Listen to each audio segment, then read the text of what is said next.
سورة الرعد. بسم اللہ الرحمن الرحیم. الف لام میم را تلک آیات الکتاب والذی انزل الیک من ربک الحق ولكن اکثر الناس لا یؤمنون. سورہ الرعد اللہ کے نام سے شروع جو بے حد رحم والا نہایت مہربان ہے.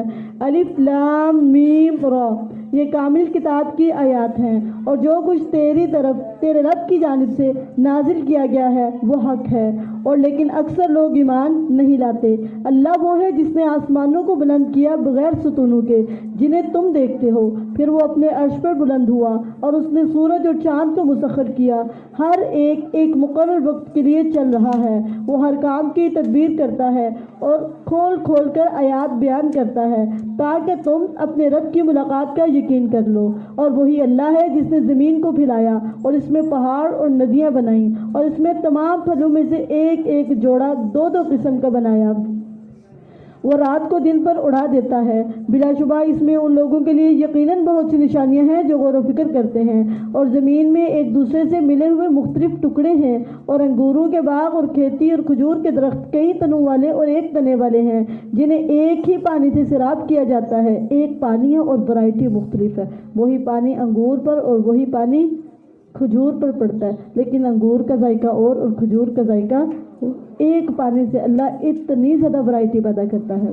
اور ہم ان میں سے بعض کو پھل میں بعض ذائقے پر فوقیت دیتے ہیں. بلا شبہ اس میں ان لوگوں کے لیے یقیناً بہت سی نشانیاں ہیں جو سمجھتے ہیں. اور اگر تو تعجب کرے تو ان کا یہ کہنا بہت عجیب ہے کہ کیا جب ہم مٹی ہو جائیں گے تو کیا واقعی ہم یقیناً ایک نئی پیدائش میں ہوں گے. یہی لوگ ہیں جنہوں نے اپنے رب کا انکار کیا اور یہی ہیں جن کی گردنوں میں قیامت کے دن طوق ہوں گے. اور یہی لوگ ہیں آگ والے، اس میں ہمیشہ رہنے والے ہیں. اور وہ تجھ سے بھلائی سے پہلے برائی کو جلدی طلب کرتے ہیں، حالانکہ ان سے پہلے کئی عبرت ناک سزائیں گزر چکی. اور بے شک تیرا رب یقیناً لوگوں کے لیے ان کے ظلم کے باوجود بڑی بخشش والا اور بلا شبہ یقیناً تیرا رب یقیناً بہت سخت سزا دینے والا ہے. اور وہ لوگ جنہوں نے کفر کیا کہتے ہیں اس پر اس کے رب کی طرف سے کوئی نشانی کیوں نہ اتاری گئی. تو صرف ایک ڈرانے والا ہے اور ہر قوم کے لیے ایک راستہ بتانے والا ہے. اللہ جانتا ہے جو ہر مادہ اٹھائے ہوئے ہے اور جو کچھ رحم کم کرتے ہیں اور جو زیادہ کرتے ہیں، اور ہر چیز اس اللہ کے ہاں ایک اندازے سے ہے. وہ اللہ غیب اور حاضر کو جاننے والا ہے، بہت بڑا ہے، نہایت بلند ہے. برابر ہے تم میں سے جو بات چھپا کر کرے اور جو اسے بلند آواز سے کرے، اور جو رات کو بالکل چھپا ہوا ہے اور جو دن کو ظاہر پھرنے والا ہے. وہ سب کچھ جانتا ہے. اس کے لیے اس کے آگے اور اس کے پیچھے یکے بعد دیگرے آنے والے کئی پہرے دار ہیں جو اللہ کے حکم سے اس کی حفاظت کرتے ہیں. اس سے مراد فرشتے ہیں. بے شک اللہ نہیں بدلتا جو کسی قوم میں ہے یہاں تک کہ وہ اسے بدلے جو ان کے دلوں میں ہے. جب تک دل نہ بدلیں گے تب تک اسلام ممکن نہیں ہے. اور جب اللہ کسی قوم کے ساتھ برائی کا ارادہ کر لے تو اسے ہٹانے کی کوئی صورت نہیں اور ان کے علاوہ ان کے کوئی مددگار نہیں. وہی اللہ ہے جو تمہیں بجلی دکھاتا ہے ڈرانے اور امید دلانے کے لیے اور بھاری بادل پیدا کرتا ہے. وَيُسَبِّحُ الرَّعْدُ بِحَمْدِهِ وَالْمَلَائِكَةُ مِنْ خِیفَتِهِ. اور بادل کی گرج اس کی حمد کے ساتھ تسبیح کرتی ہے. جب بادل گرج رہے ہوتے ہیں نا تو وہ اللہ کی تسبیح اور اس کی حمد بیان کر رہے ہوتے ہیں. اور فرشتے بھی اس کے خوف سے. اور وہ کڑکنے والی بجلیاں بھیجتا ہے، پھر انہیں ڈال دیتا ہے جس پر چاہتا ہے، جبکہ وہ اللہ کے بارے میں جھگڑ رہے ہوتے ہیں اور وہ بہت سخت قوت والا ہے. لَهُ دَعْوَةُ الْحَقِّ. برحق پکارنا صرف اسی کے لیے ہے، یعنی اللہ کو پکارنا ہی برحق ہے، غیر اللہ کو پکارنا حق نہیں ہے. اور جن کو وہ اللہ کے علاوہ پکارتے ہیں وہ ان کی دعا کچھ بھی قبول نہیں کرتے مگر اس شخص کی طرح جو اپنی دونوں ہتھیلیاں پانی کی طرف پھیلانے والا ہے تاکہ وہ پانی اس کے منہ تک پہنچ جائے. اگر آپ پانی کے سامنے ایسے کر کے کھڑے رہیں گے نا پانی آپ کے منہ میں آ نہیں سکتا، تاکہ وہ پانی اس کے منہ تک پہنچ جائے، حالانکہ وہ اس تک ہرگز پہنچنے والا نہیں. اور نہیں ہے کافروں کی پکار مگر سراسر بے سود، یعنی بیکار. وہ پکارتے رہتے لیکن کوئی رزلٹ ان تک نہیں ہوتا. صرف اللہ کو پکاریں گے تو جواب ملے گا. غیر اللہ کو پکاریں گے کوئی آنسر نہیں ہے, کوئی آنسر نہیں ہے. یہ ایسے ہی جیسے آپ ہاتھ پھیلا کے پانی کو کہہ رہے ہو آ جاؤ آ جاؤ, نہ پانی نے آنا ہے اور نہ ہی اس نے آپ کے منہ میں جانا ہے. آپ اس کو پکڑیں گے تو پھر آئے گا. اسی طرح غیر اللہ کو پکارنا ایسے ہی ہے جیسے پانی کو پکارنا کہ پانی آ جاؤ میرے منہ میں. نہ پانی نے آنا ہے منہ میں اور نہ ہی غیر اللہ نے کوئی دعا کو سننا ہے. اللہ کو پکارنا ہی برحق ہے. وَلِلَّهِ يَسْجُدُ مَن فِي السَّمَاوَاتِ وَالْأَرْضِ طَوْعًا وَكَرْهًا وَظِلَالُهُم بِالْغُدُوِّ وَالْآصَالِ. اور آسمانوں اور زمین میں جو بھی ہے صرف اللہ ہی کو سجدہ کر رہا ہے. سجدہ کتنی عظیم چیز ہے اور کتنی بڑی عبادت ہے, اور پوری مخلوق کر رہی ہے. آسمان بھی اور زمین بھی اللہ کو سجدہ کرتے ہیں خوشی اور ناخوشی سے, اور ان کے سائے بھی پہلے اور پچھلے پہر اللہ کے آگے سجدہ ریز ہوتے ہیں. یہ جو سایہ ہے نا یہ اللہ کو سجدہ کرتا ہے, دائیں طرف بھی اور بائیں طرف بھی. کہے آسمانوں اور زمین کا رب کون ہے؟ کہہ دے اللہ. کہے پھر کیا تم نے اس اللہ کے علاوہ کچھ اور کا اساس بنا رکھے ہیں جو اپنی جانوں کے لیے نہ کسی نفع کے مالک ہے اور نہ نقصان کے؟ کہہ دے کیا اندھا اور دیکھنے والا برابر ہے؟ شرک کرنے والا اور توحید پرست کیا برابر ہو سکتے ہیں؟ یا کیا اندھیرے یا روشنی برابر ہوتے ہیں؟ اندھیرا کیا ہے؟ کفر شرک, اور روشنی کیا ہے؟ توحید ایمان. ٹھیک ہے. یا انہوں نے اللہ کے لیے کچھ شریک بنائے ہیں جنہوں نے اس کے پیدا کرنے کی طرح پیدا کیا ہے تو پیدائش ان پر مشتبہ ہو گئی. کہہ دے اللہ ہر چیز کو پیدا کرنے والا ہے اور وہی ایک ہے نہایت زبردست. اس اللہ نے آسمان سے کچھ پانی اتارا تو کئی نالے اپنی وسعت کے مطابق بہہ نکلے. پھر اس ریلے نے ابھرا ہوا جھاگ اٹھا لیا, اور جن چیزوں کو کوئی زیور یا سامان بنانے کی غرض سے آگ پر تپاتے ہیں ان سے بھی اسی طرح کا جھاگ ابھرتا ہے. اسی طرح اللہ حق اور باطل کی مثال بیان کرتا ہے. پھر جو جھاگ ہے سو وہ بیکار چلا جاتا ہے, اور رہی وہ چیز جو لوگوں کو نفع دیتی ہے سو وہ زمین میں رہ جاتی ہے. اسی طرح اللہ مثالیں بیان کرتا ہے. لِلَّذِينَ اسْتَجَابُوا لِرَبِّهِمُ الْحُسْنَى. جن لوگوں نے اپنے رب کی بات قبول کر لی, رب نے بات کی اور انہوں نے اپنے رب کی بات قبول کر لی, انہی کے لیے بھلائیاں ہیں. اور جنہوں نے اس رب کی بات قبول نہ کی, اگر ان کے پاس وہ سب کچھ ہو جو زمین میں ہے اور اس کے ساتھ اتنا اور بھی ہو تو وہ ضرور اسے فدیہ میں دے دیں. یہی لوگ ہیں جن کے لیے برا حساب اور ان کا ٹھکانہ جہنم ہے اور وہ برا بچھونا ہے. پھر کیا وہ شخص جو جانتا ہے کہ جو کچھ تیرے رب کی جانب سے تیری طرف نازل کیا گیا وہی حق ہے, اس شخص کی طرح ہو سکتا ہے جو کہ اندھا ہے؟ یہاں پہ اندھا اور دیکھنے والا بتا دیا. اندھا کون ہے؟ جس کو حق کا علم نہیں ہے. اور دیکھنے والا کون ہے؟ جس کو حق کا علم ہے. نصیحت تو عقل والے ہی قبول کرتے ہیں. عقل والے کون ہیں؟ اب عقل والوں کی صفات دیکھیں. الذین یوفون بعہد اللہ ولا ينقضون المیثاق. جو اللہ کا عہد پورا کرتے ہیں اور پختہ عہد کو توڑتے نہیں ہیں. والذین یصلون ما امر اللہ به ان یوصل ویخشون ربهم ویخافون سوء الحساب. اور وہ جو اس چیز کو ملاتے ہیں جس کے متعلق اللہ نے حکم دیا کہ اسے ملایا جائے, یعنی صلہ رحمی کرتے ہیں, اور اپنے رب سے ڈرتے ہیں اور برے حساب کا خوف رکھتے ہیں. اور وہ لوگ جنہوں نے اپنے رب کا چہرہ طلب کرنے کے لیے صبر کیا. صبر کس لیے کرنا ہے؟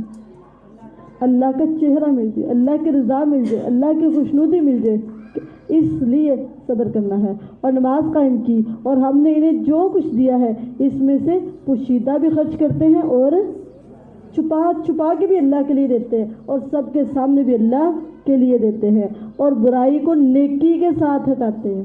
برائی کو, یوسف علیہ السلام کی مثال دیکھی تھی, ان نے کتنا برا کیا تھا لیکن ان نے کیسے اس کو ہٹایا؟ اچھے طریقے سے, بھلے طریقے سے. ہم برائی کو برے طریقے سے ہٹاتے ہیں, برائی کو برے طریقے سے ہٹاتے ہیں, حالانکہ برائی کو اچھے طریقے سے, احسن طریقے سے, خوبصورت طریقے سے, اچھے انداز سے ہٹائیں.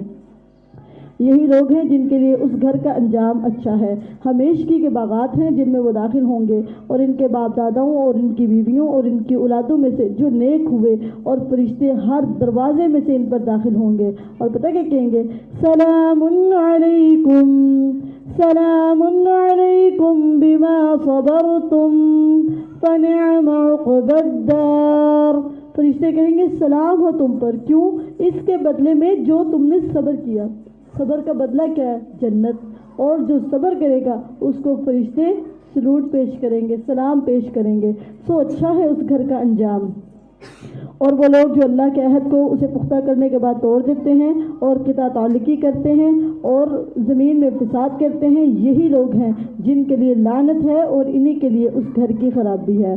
اللہ یبسط الرزق لمن یشاء ویقدر، اللہ رزق فراخ کرتا ہے جس کے لیے چاہتا ہے اور تنگ کر دیتا ہے جس کے لیے چاہتا ہے۔ اور وہ دنیا کی زندگی پر خوش ہو گئے، حالانکہ دنیا کی زندگی آخرت کے مقابلے میں تھوڑے سے سامان کے علاوہ کچھ بھی نہیں ہے۔ اور جن لوگوں نے کفر کیا کہتے ہیں کہ اس پر اس کے رب کی طرف سے کوئی نشانی کیوں نہ اتاری گئی؟ کہہ دے بے شک اللہ گمراہ کرتا ہے جسے چاہتا ہے اور اپنی طرف اس سے راستہ بتاتا ہے جو من اناب، جو رجوع کرتا ہے، جو اللہ کی طرف رجوع کرتا ہے، اللہ تعالیٰ سے آرزو اور تمنا رکھتا ہے کہ اللہ مجھے ہدایت دے دے، مجھے صراط مستقیم دے دے۔ رجوع کریں گے تو سیدھا راستہ ملے گا۔ الذین آمنوا وتطمئن قلوبهم بذکر اللہ الا بذکر اللہ تطمئن القلوب، وہ جو ایمان لائے اور ان کے دل اللہ کی یاد سے اطمینان پاتے ہیں۔ جیسے جیسے اللہ کو یاد کرتے جاتے ہیں اتنا ہی دل مطمئن ہو جاتا ہے، اتنا ہی پرسکون ہوتا ہے۔ جتنا یاد کرتے ہیں اتنا دل میں اطمینان۔ ہم تو کسی کو یاد کریں نا اتنا دل بے چین ہوتا ہے، لیکن اللہ کو جتنا یاد کریں گے اتنا دل میں اطمینان، سکون، مطمئن ہو جائے گا۔ دلوں کو مطمئن کرنے کے لیے، دلوں کے اطمینان کے لیے اللہ کو مس کرنا شروع کرتے، اللہ کو یاد کرنا شروع کرتے، کثرت سے یاد کریں۔ جتنا یاد کریں گے اتنا ہی اطمینان پائیں گے۔ تو اطمینان کا طریقہ کیا ہے؟ اللہ کو یاد رکھنا، اللہ کو یاد کرتے رہنا، یہ اطمینان کا طریقہ ہے، اطمینان کا ٹول ہے۔ یہ اپلائی کریں گے تو اطمینان حاصل ہوگا۔ اور ایمان کی علامت ہے اللہ کو مسلسل یاد رکھنا۔ وہ جو ایمان لائے اور ان کے دل اللہ کی یاد سے اطمینان پاتے ہیں، سن لو اللہ کی یاد ہی سے دل اطمینان پاتے ہیں۔ جو لوگ ایمان لائے اور انہوں نے نیک اعمال کیے ان کے لیے خوشحالی اور اچھا ٹھکانہ ہے۔ اسی طرح ہم نے تجھے ایسی امت میں بھیجا جس سے پہلے کئی امتیں گزر چکی تاکہ تو انہیں وہ وحی پڑھ کر سنائے جو ہم نے تیری طرف بھیجی ہے، اس حال میں کہ وہ اس بے حد مہربان سے کفر کر رہے ہیں۔ کہہ دے وہی میرا رب ہے، اس کے علاوہ کوئی معبود نہیں، میں نے اسی پر بھروسہ کیا اور اسی کی طرف میرا لوٹنا ہے۔ اور اگر کوئی ایسا قرآن ہوتا جس کے ذریعے پہاڑ چلائے جاتے یا اس کے ذریعے زمین قطع کی جاتی یا اس کے ذریعے مردوں سے کلام کیا جاتا تب بھی یہ ایمان نہ لاتے، بلکہ کام سارے کا سارا اللہ کے اختیار میں ہے۔ تو کیا جو لوگ ایمان لائے ہیں مایوس نہیں ہو گئے کہ اگر اللہ چاہے تو یقیناً سب کے سب لوگوں کو ہدایت دے دے؟ اور وہ لوگ جنہوں نے کفر کیا ہمیشہ اس حال میں رہیں گے کہ انہیں اس کی وجہ سے جو انہوں نے کیا کوئی نہ کوئی مصیبت، سخت مصیبت پہنچتی رہے گی۔ مصیبتیں کب آئیں گی؟ اس وجہ سے جو انہوں نے کیا اپنے ہاتھوں کی کمائی کی وجہ سے، یا ان کے قریب یا ان کے گھر کے قریب اترتی رہیں گی مصیبتیں یہاں تک کہ اللہ کا وعدہ آ جائے۔ بے شک اللہ وعدے کی خلاف ورزی نہیں کرتا، اور بلا شبہ یقیناً تجھ سے پہلے کئی رسولوں کا مذاق اڑایا گیا، تو میں نے ان لوگوں کو مہلت دے دی جنہوں نے کفر کیا، پھر میں نے انہیں پکڑ لیا تو میرا عذاب کیسا تھا۔ تو کیا وہ جو ہر جان پر اس کا نگران ہے جو اس نے کمایا کوئی دوسرا اس کے برابر ہو سکتا ہے؟ اور انہوں نے اللہ کے کچھ شریک بنا لیے۔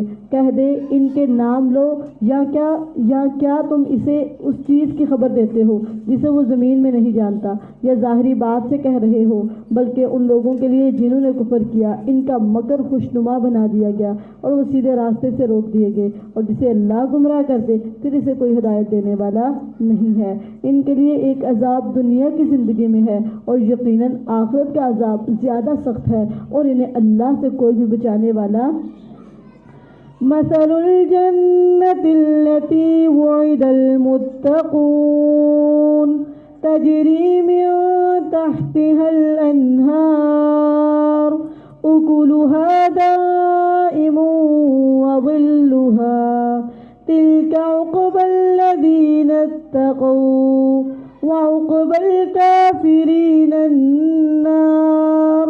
اس جنت کی صفت جس کا متقی لوگوں سے وعدہ کیا گیا. اللہ نے پرومس کیا، وعدہ کیا ہے جنت کا. کس سے؟ متقی سے. تقویٰ تم اختیار کر لو، جنت میں تمہیں دوں گا. میرا وعدہ ہے، پکا وعدہ ہے کہ میں تمہیں جنت دوں گا. کب؟ جب تم متقی بنو گے. اس جنت کی صفت جس کا متقی لوگوں سے وعدہ کیا گیا ہے وہ یہ ہے کہ اس کے نیچے نہریں بہہ رہی ہیں. اس کا پھل ہمیشہ رہنے والا ہے، کبھی پھل ختم نہیں ہوتا. قرآن کہتا ہے لا مقطوعۃ ولا ممنوعہ. اس کا پھل کبھی ختم نہیں ہوگا، کبھی روکا نہیں جائے گا، کبھی فنش ہو ہی نہیں سکتا کوئی پھل. یہاں پہ تو بحران آ جاتا نا، وہاں پہ کبھی کسی پھل کا بحران، قلت کبھی بھی نہیں آئے گی. اور اس کا سایہ بھی ہمیشہ رہنے والا ہے. یہ ان لوگوں کا انجام ہے جو متقی بنے. تو متقی کا انجام کیا ہے؟ جنت.